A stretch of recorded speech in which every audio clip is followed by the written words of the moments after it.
Bien, este mes para nosotros es un mes muy importante. ¿Por qué?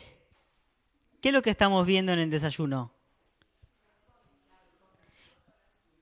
Estamos viendo la reforma, ¿no? Estamos en el mes de la reforma, estamos viendo las 5 solas. Ahora, yo tenía unos videitos preparados para mirar, pero lamentablemente la compu me falló, unos videos de introducción.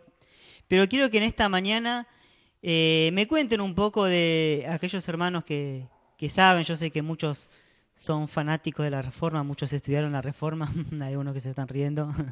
Entonces quiero que me cuenten un poco de qué es la reforma.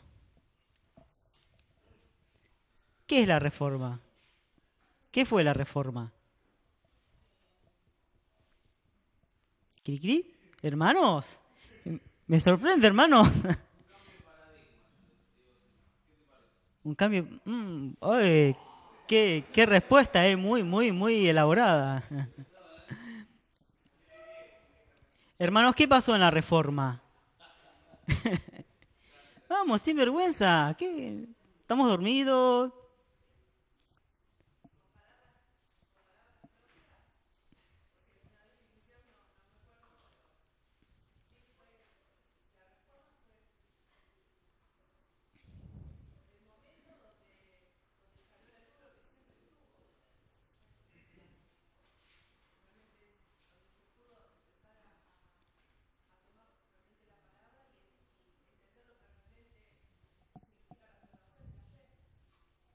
Bien, muy bien lo que dijiste, Nora.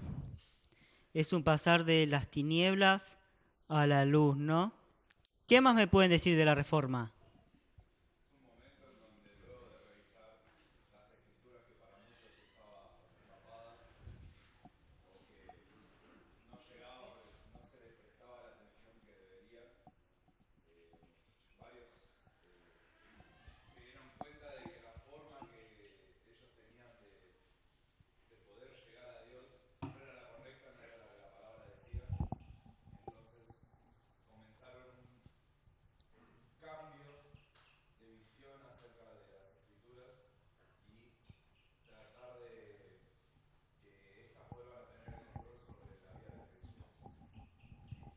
Muy bien. Pregunta, ¿cómo inició la reforma? ¿Cómo inició la reforma?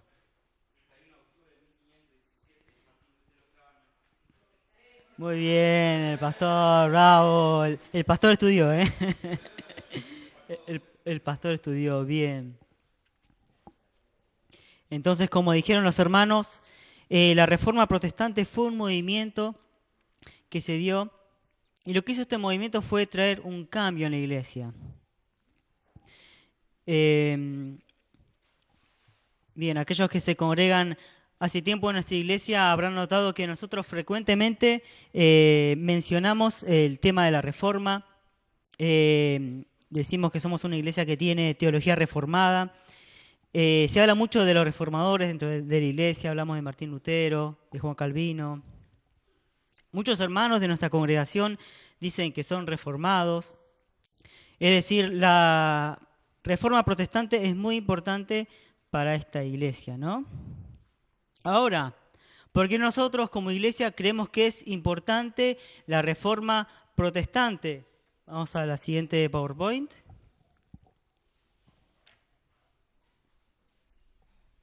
Bien, dice, la historia de la reforma es importante porque, uno, nos recuerda la importancia de las escrituras para el cristiano. Bien, para entender la importancia de la reforma tenemos que entender el contexto histórico en el que ésta se dio. Por ejemplo, en aquel tiempo la iglesia cristiana se estaba pervirtiendo a tal punto que habían dejado de lado la enseñanza de las escrituras. La iglesia cristiana había desechado la autoridad de la Biblia y la había reemplazado por enseñanzas humanas, por las enseñanzas de algunos iluminados. En aquel tiempo la gente no tenía acceso a la Biblia. En aquel tiempo, al nosotros alejarnos de las escrituras, entraron muchas falsas enseñanzas.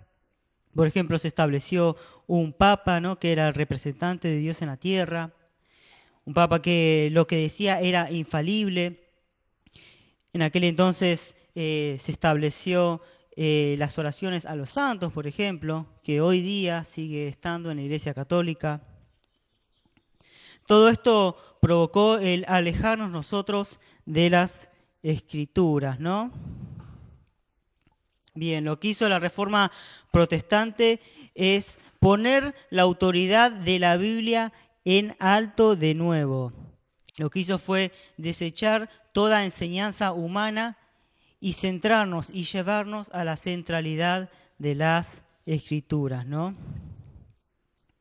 Bien, entonces, primero la Reforma Protestante nos recuerda la importancia de las Escrituras. Cuando los cristianos se apartaron de la enseñanza de la Biblia, se fueron hacia doctrinas humanas.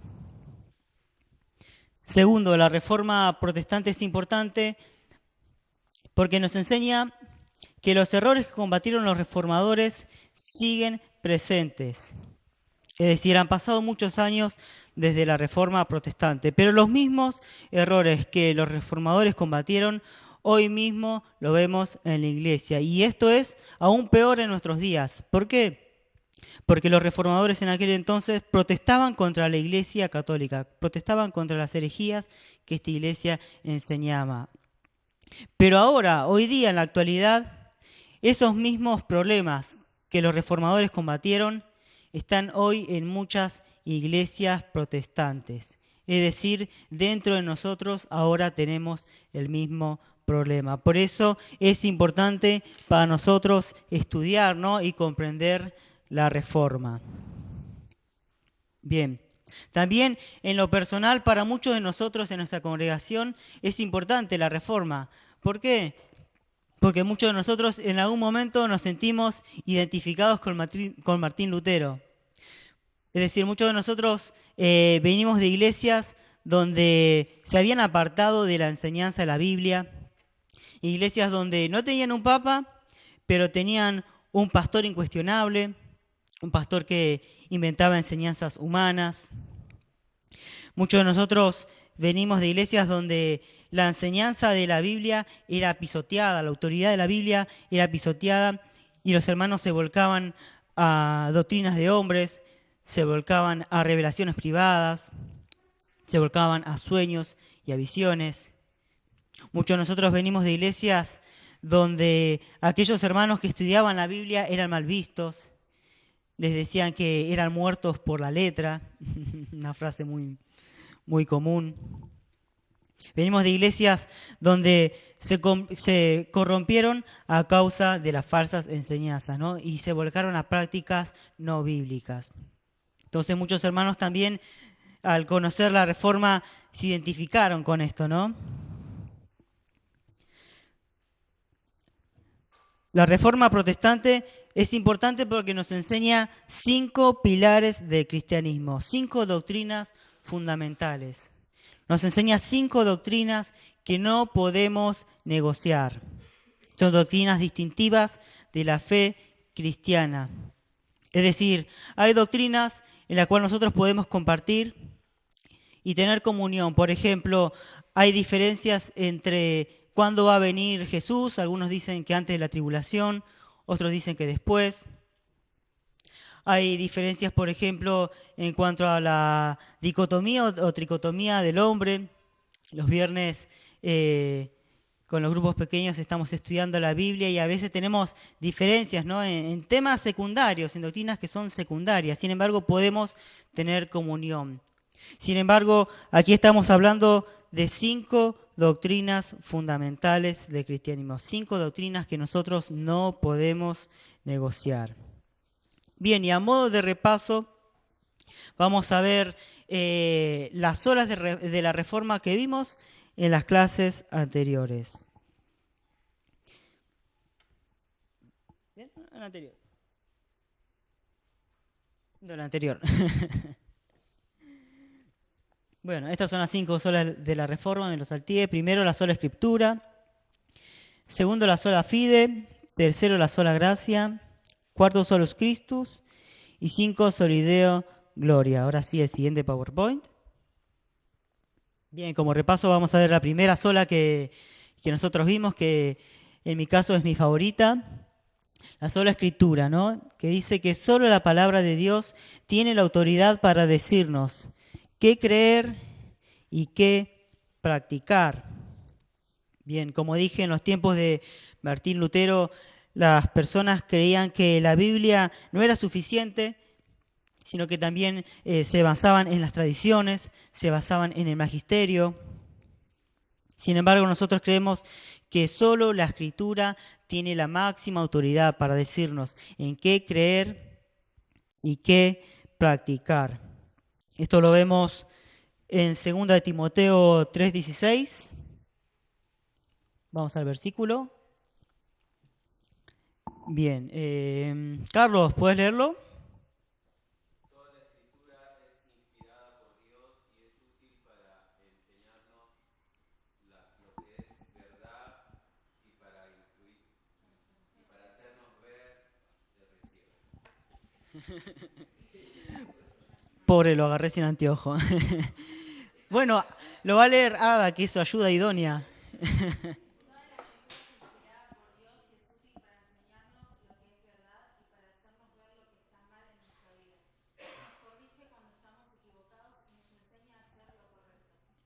Bien, ¿qué sería del hombre sin ayuda idónea, no?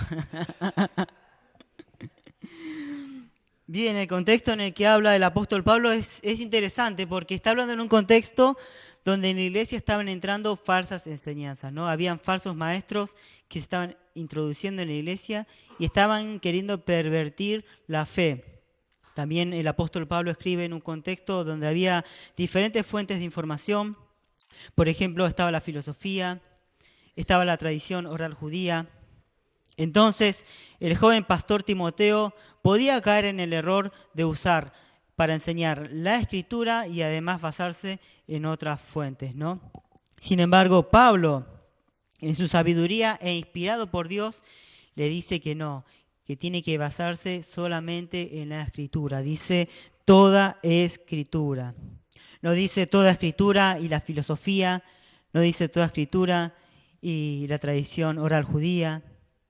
Hoy día podría decir no toda escritura y la psicología, es decir, toda escritura. Solo tenemos que basarnos en lo que dice la Biblia, es nuestra máxima autoridad.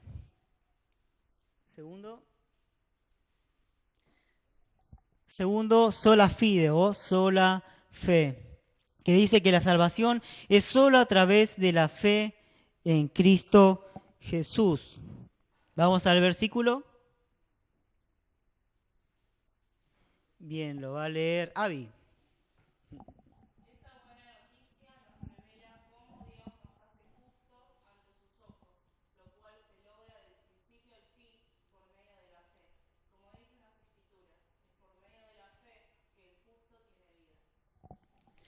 Bien, entonces las escrituras nos enseñan que la fe nos lleva a la salvación. Es decir, somos justificados o somos declarados inocentes cuando nosotros ¿qué? Cuando nosotros creemos, ¿no? En aquel tiempo estaban los judaizantes. Los judaizantes decían que no era suficiente creer, sino que también los cristianos tenían que cumplir la ley. Es decir, los judaizantes enseñaban una religión de obras. Sin embargo, el apóstol Pablo dice que no. La salvación, la justificación es solamente a través de la fe. ¿De la fe en quién? De la fe en Cristo Jesús. De hecho, hermanos, este es un distintivo entre las religiones del mundo y el cristianismo. Las religiones del mundo son religiones de obras. Las religiones del mundo te dicen, para ser salvo, para alcanzar a la divinidad, tenés que hacer obras, tenés que seguirte rituales, tenés que hacer esto, tenés que hacer lo otro, tenés que ir a caminar hacia Luján. Sin embargo, el cristianismo nos dice que no. Dios mismo ya se acercó a nosotros. Nosotros lo único que tenemos que hacer es, ¿qué cosa? Creer. Y de hecho, la fe es nuestra. ¿La fe es algo que nace del hombre? No. Sino que nosotros tenemos que creer y esa misma fe es parte, viene de Dios, como nosotros lo vamos a ver más adelante, ¿no? Entonces, este es un distintivo de la fe cristiana. Nosotros creemos en que la justificación, Dios nos declara inocentes solamente cuando creímos, solamente por la fe. Bien, tercero, sola gracia o sola gracia. Dice que la salvación es un regalo de Dios, el cual no puede ganarse. Bien, ¿qué es una gracia? ¿Qué significa gracia en la Biblia? Es un regalo, pero algo más, ese regalo tiene una característica. Es un regalo que uno no merece. Nosotros no hicimos nada para merecer la salvación. La salvación no se gana con esfuerzos humanos. Vamos al versículo. Al versículo. Ahí está. Perdón, tiene lag la computadora. No, ese no es. Sí, está mal la cita. Es en Efesios capítulo 2, versículo 8 al 9, perdón. Bien, lo va a leer. A ver quién tiene buena vista. Oscar, lo va a leer. ¿Tenés buena vista, Oscar?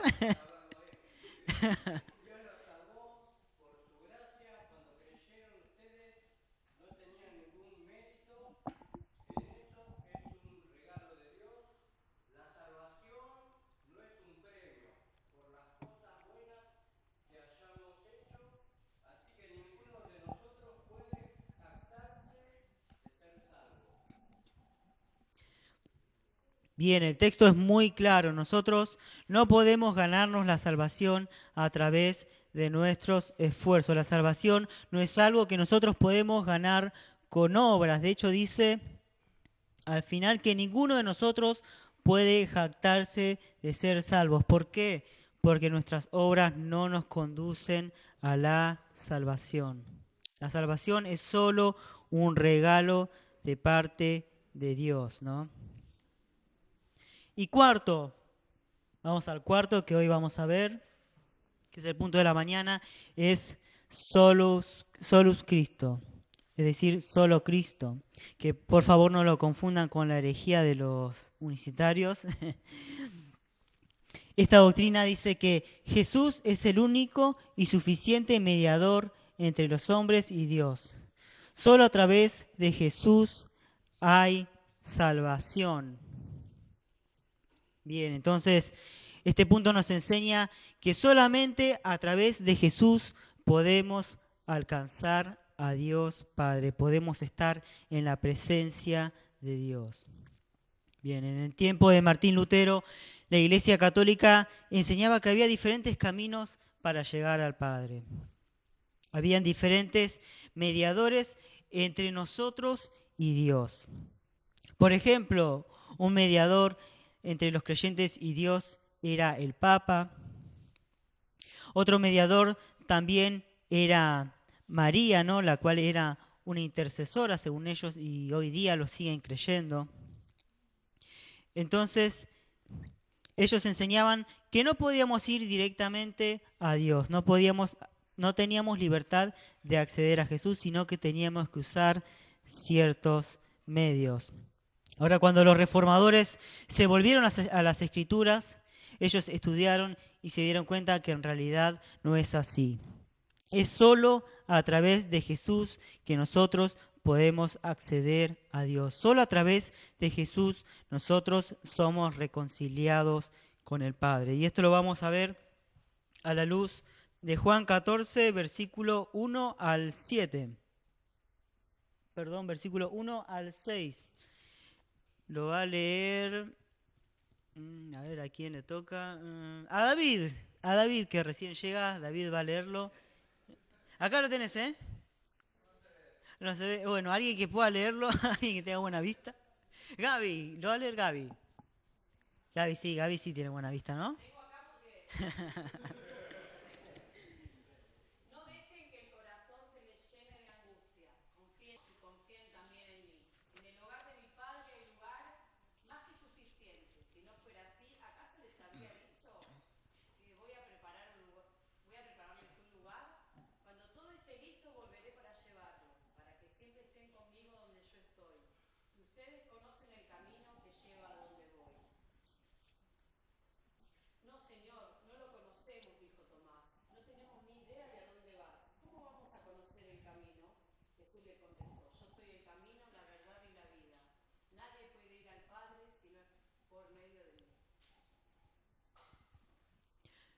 Bien, entonces, Jesús estaba anunciando su partida a los discípulos, ¿no? Jesús le dice que estaba yendo hacia la presencia de Dios. Bien, eso lo dice en el versículo 4. Luego, Tomás con curiosidad le pregunta a Jesús, ¿cuál es el camino para ir allá? Él no sabía cuál era el camino para ir a la presencia de Dios, ¿no? Y aquí es cuando Jesús le contesta en el versículo 6, yo soy el camino, la verdad y la vida. Y dice, nadie puede ir al Padre si no es por quién, por medio de mí, por medio de Jesús. En esta mañana nos vamos a centrar en estas tres declaraciones de Jesús sobre sí mismos. Jesús es el camino, Jesús es la verdad y Jesús es la vida. Bien, primero Jesús declara sobre sí mismo que Él es el camino. Bien, primero, solo hay un camino al Padre y es Jesús. Jesús nos dice que Él es uno de los caminos hacia el Padre, sino que Él mismo se identifica como el camino. El concepto de camino es muy común en el Antiguo Testamento, ¿no? En el Antiguo Testamento se habla mucho sobre el camino de Dios, ¿no? El camino que lleva a la presencia de Dios. Vamos a leer algunos versículos, vamos a ir al siguiente, vamos a ir al Salmo 27:11. Jessica, ¿te animás a leerlo? ¿Sí? No, léelo acá, que es una versión más...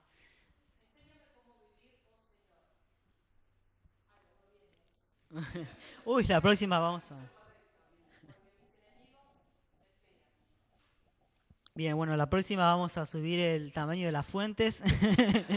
o, o vamos a hacer una vaquita y vamos a comprar unos anteojos. ¿Puedes cerrar, por favor? Sí, no, no me avivé. Sí, puede ser reflejo de la luz. Ahí está. Bien, entonces la Biblia nos habla del camino correcto, del camino de Dios. Y vamos a leer el siguiente pasaje que es muy importante. Esta es una profecía mesiánica. Va a leer... Hugo, ¿puedes leer? ¿Sí? Bien, tenés buena vista. Tiene anteojos.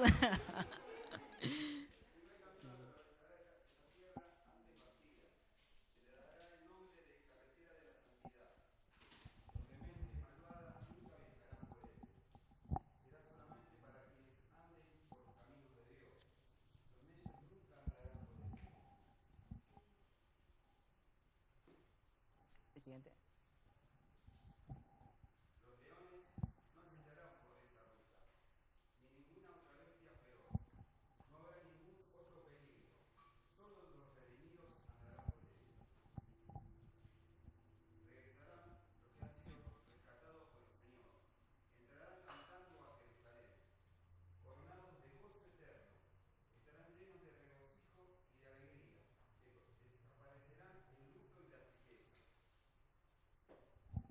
Bien, este es un hermoso pasaje que nos habla de Jesús. Nos habla del camino que nos abrió Jesús. ¿Hacia dónde? Hacia la presencia de Dios. Nos habla de un camino seguro, en donde solo los redimidos, solo aquellos que fueron salvados transitarán, ¿no? Este texto nos enseña que hay un camino que nos lleva a la presencia de Dios. Este camino, a la luz de las Escrituras, es Jesús. Bien, entonces primero, Jesús es el camino que nos conduce a Dios. La siguiente declaración es que Jesús es la verdad. Bien, es interesante que Jesús nos dice que hay muchas verdades. Nos dice que Jesús no dice que es una de las verdades, sino que Jesús mismo se identifica como la verdad. Bien, el camino que nos presenta Jesús hacia el Padre es el verdadero. Primera de Timoteo 2:5. Vamos al versículo. Erika, ¿puedes leer el versículo? De acá. Es una versión más clara.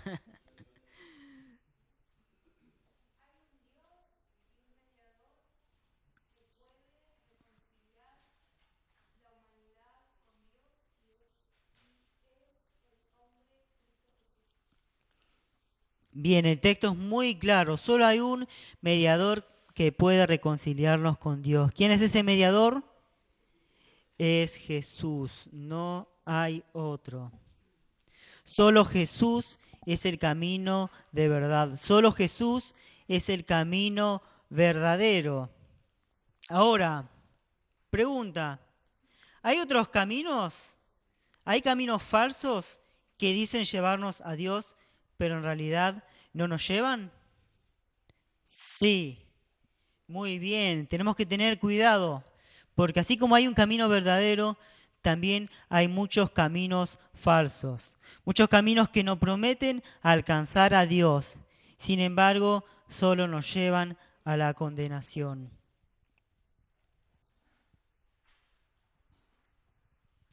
¿Te pasaste el anterior o no? Solo me voy a comentar dos caminos peligrosos que hay dentro de nuestras iglesias y que nos pueden llevar a la perdición. De hecho, si nos vamos por estos caminos, nos van a llevar a la perdición. El primer camino que quiero comentar hoy día es el camino del legalismo. Los legalistas dicen que para ser justos ante Dios, para acercarnos a Él, tenemos que hacerlo no a través de Jesús, sino a través de las buenas obras, a través de las buenas acciones. El legalismo pretende alcanzar a Dios mediante los esfuerzos humanos, mediante la obediencia. Si hoy día alguien te preguntara, ¿por qué guardás la ley de Dios? Si alguien te pregunta, ¿por qué vos obedeces a Dios? ¿Por qué sos obediente? ¿Qué es lo que le contestarías a esta persona? Si tu respuesta es que sos obediente para ser salvo, para alcanzar la salvación, entonces, hermano, lamento decirte que has caído en el camino del legalismo. Es imposible que a través de nuestras buenas obras alcancemos la salvación. Ninguno de nosotros podemos cumplir la ley de Dios como Él lo demanda. Vamos al versículo de Gálatas. Bien, al texto de Gálatas. Sol, ¿tenés buena vista? Sí, Sol. Sol, no Sole.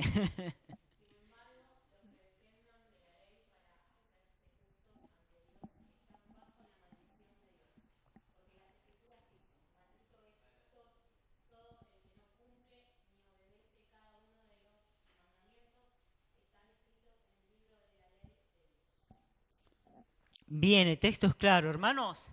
¿De verdad quieren ser salvos a través de sus obras? No. El camino del legalismo al único lugar donde nos conduce es hacia la perdición. ¿Por qué? Porque nadie puede satisfacer la ley de Dios. Hermano, si usted quiere alcanzar la salvación a través de sus buenas obras y prefiere elegir ese camino, en realidad va a ir a la condenación. Vamos al versículo siguiente. También solo puedes leer. ¿Sí?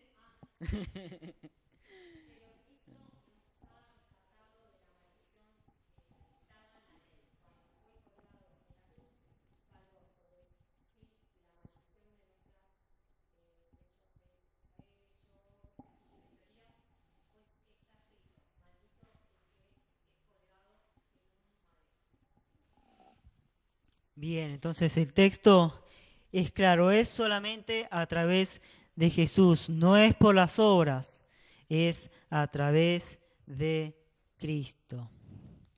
Bien, y el segundo camino erróneo que quiero comentar es el camino del antinomianismo. ¿Alguien alguna vez escuchó esta palabra? Creo que alguna vez la mencionamos.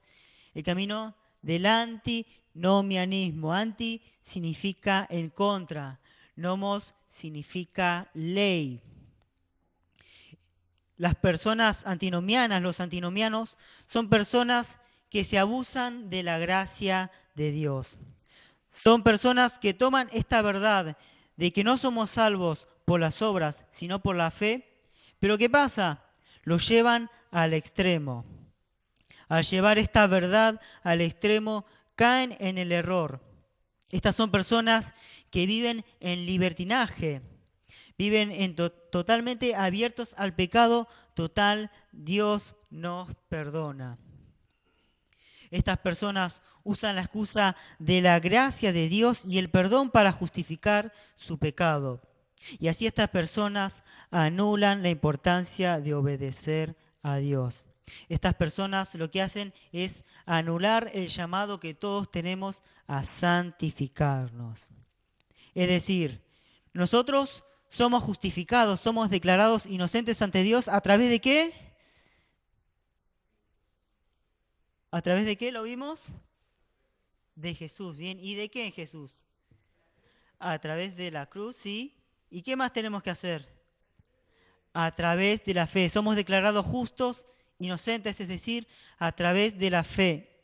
El proceso de la obediencia es parte de la santificación. Son dos procesos diferentes que tenemos que tener en cuenta. Los antinomianos lo que hacen es pisotear la santidad, pisotear el llamado hacia la santidad.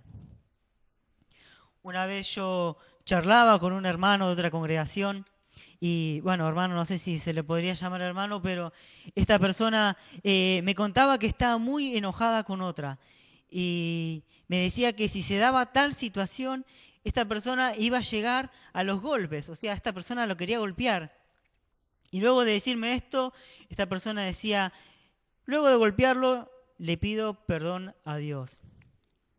Básicamente, esta persona creía que no importa la ley de Dios, total, la gracia me perdona, ¿no? La gracia me perdona y todo vale. Sin embargo, esto no es lo que enseña las Escrituras. Vamos al versículo de Santiago, Santiago capítulo 2, versículo 17.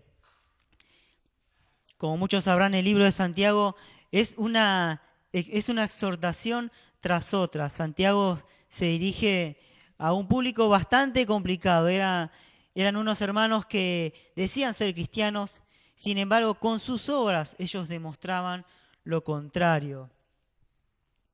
Va a leer Paula.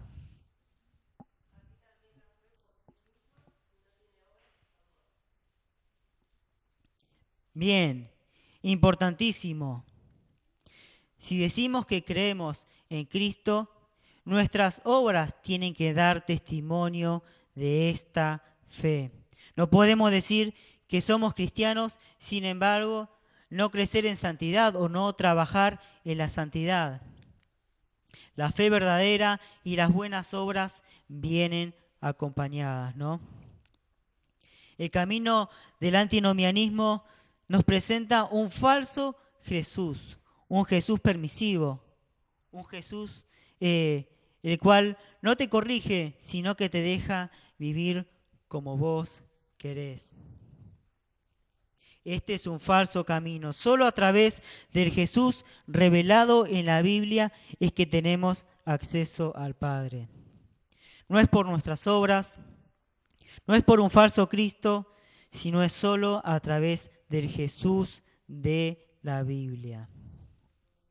Bien, entonces, primero vimos que Jesús es el único camino. Y no solo es el único camino hacia Dios, sino que también es el camino verdadero. Jesús mismo es la verdad. Y tercero y último, vamos a ver la tercera declaración. Jesús es la vida.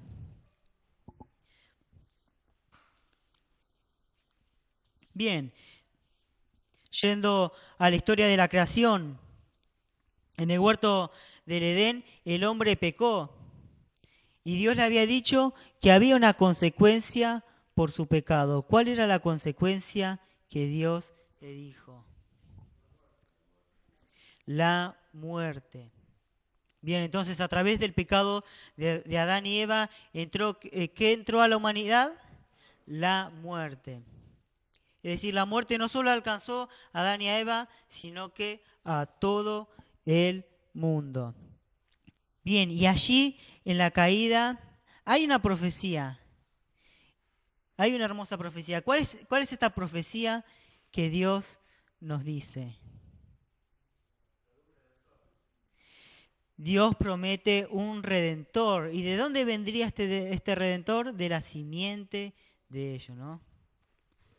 ¿Y quién es este redentor que viene de la simiente de Adán y Eva? Es Jesús. Así como la muerte entró por el pecado a causa de Adán, también la vida entró al mundo ¿a través de quién? A través de Jesús. Y vamos a leer el libro de Hebreos capítulo 10, versículo 19 al 22. Ahora sí, Sole, ¿podés leerlo o está? Si no, acércate.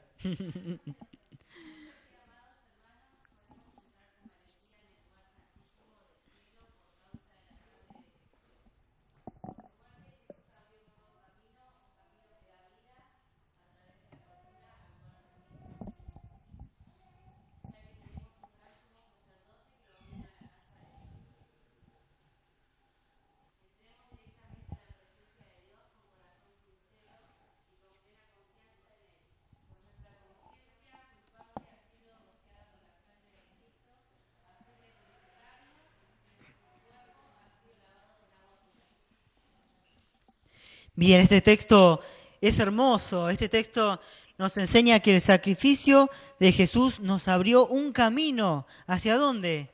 Hacia la presencia del Padre. Este texto nos dice que el camino que nos abrió Jesús es un camino de vida. Este texto nos enseña que aunque somos pecadores, cuando fuimos a Cristo hemos sido limpiados. Hemos sido limpiados por la sangre de Jesús, por su sacrificio. Y es a través de Jesús que nosotros podemos relacionarnos con el Padre con confianza. ¿Amén? Amén. Bien. Para terminar, hermanos, hoy hemos visto que Jesús es el único camino, es el único mediador entre nosotros y el Padre. Es solo a través de Jesús y de su sacrificio. Ahora, muy lindo lo teórico, muy lindo la enseñanza, pero tenemos que llevar esta enseñanza a la práctica. Tenemos que aplicar esta enseñanza a nuestra vida. Ahora yo, hermanos, les pregunto hoy día, ¿quién es tu camino hacia el Padre? ¿Cuál es tu camino hoy día hacia Dios? ¿De qué manera vos querés acercarte a Dios y reconciliarte con Él? ¿Es a través de tus buenas acciones, como lo enseña el falso camino del legalismo? ¿Es a través de libertinaje? ¿Es a través de un falso Cristo, como lo enseña el antinomianismo? ¿O estás confiando solamente en el Jesús de la Biblia? El Jesús que nos llama al arrepentimiento y a la fe. Hermanos, hoy día, seamos sinceros, ¿cuál es nuestro camino hacia el Padre? Para finalizar, quiero que chicos pueden volver de vuelta al texto de Isaías 35:8. Quiero que volvamos a leer este texto porque hay algo muy importante que nos muestra este texto y no podemos dejarlo pasar. Era el texto de Isaías 35. Bien, lo voy a leer. Dice, un gran camino, no, el de Isaías. Volví al 8. Bien, lo leo, dice, un gran camino atravesará esa tierra, antes vacía. Presten atención los dos grupos de personas que nos nombra este pasaje. Dice, releo, un gran camino atravesará esa tierra, antes vacía. Se le dará el nombre de carretera de la santidad. Los de mente malvada nunca viajarán por ella. Será solamente para quienes anden por los caminos de Dios. Los necios nunca andarán por ella. Los leones no acecharán por esa ruta, ni ninguna otra bestia feroz.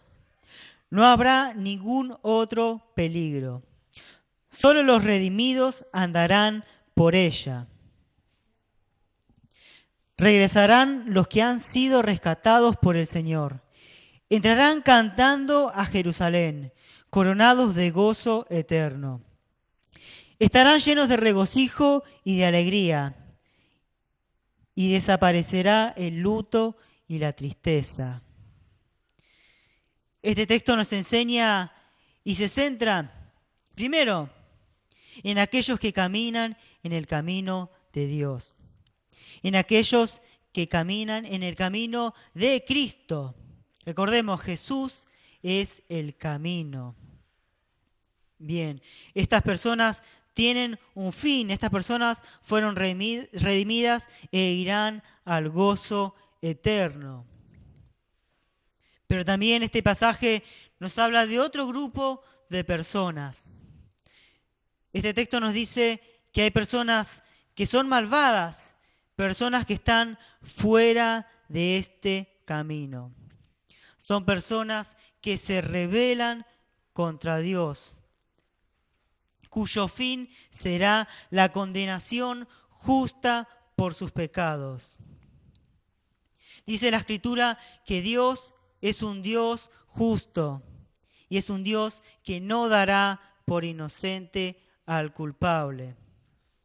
Así que, hermanos, de nuevo, ¿cuál es el camino que estamos transitando?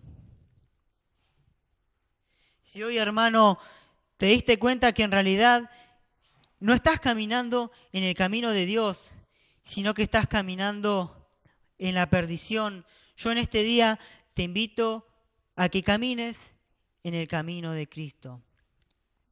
Te invito a que vayas a Cristo en arrepentimiento y fe y que confíes en que Jesús te salvará de tus pecados y que te va a reconciliar con Dios. Bien.